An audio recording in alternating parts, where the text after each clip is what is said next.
आजकल 12th के बच्चे बहुत टेंशन में हैं।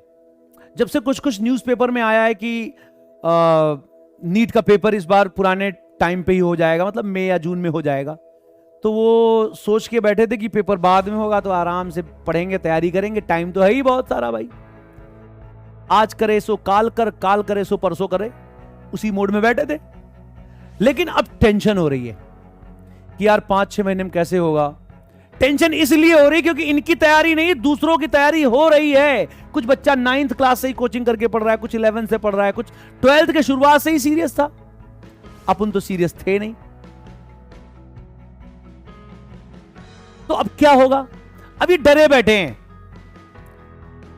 कि ये लेट हो गए, जो कि सच है। तुम लेट हो, तुम्हारी तैयारी लेट हो गई। रिजल्ट तो अभी नहीं आया, तो अपने आप को कैसे मान सकते हो कि तुम सेलेक्ट नहीं हुए?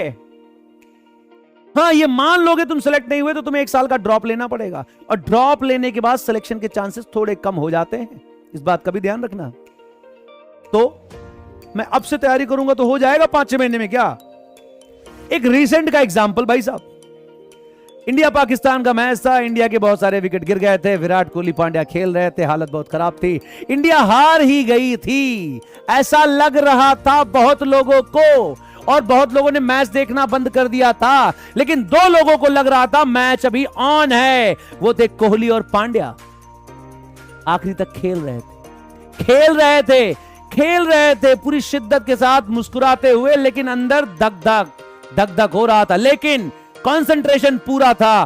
खेल रहे थे, मैच आखिरी तक लेके गए, और आखिरी तक लेके गए, इसीलिए किस्मत ने भी उनका साथ दिया। और आखिर में तुम सब जानते हो क्या क्या हुआ, और इंडिया मैच जीती। अगर वो पहले से ही हार मान लेते तो आखिर तक पहुंचते नहीं। जब वहां तक पहुंचते नहीं तो किस्मत कैसे साथ देती मेरी जान? इसीलिए तुम अभी हारे नहीं हो, लेट हो, कमजोर हो। कमजोर होना बुरी बात नहीं है, कमजोर बने रहना बहुत बुरी बात है। तो क्या करें हम? लेट हो गए हो, तुमने बहुत समय गंवा दिया है, आपको ज्यादा मेहनत करनी होगी, टू द पॉइंट पढ़ना होगा, बहुत जल्दी पढ़ना होगा, बहुत सारी चीजें कंसाइज और प्रिसाइज तरीके से करनी होगी।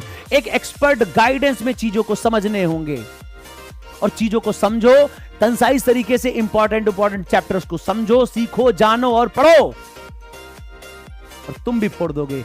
ये गारंटी नहीं दे सकते हम, लेकिन ये कह सकते हैं कि तुम अगर मेहनत करोगे तो हो सकता है तुम फोड़ दो। और नहीं फोड़ोगे तो क्या होगा? नहीं फोड़ोगे तो कम से कम इन 5-6 महीने में मेहनत करना तो सीख जाओगे। समझे? तो बहुत फायदे हैं, नुकसान एक भी नहीं है।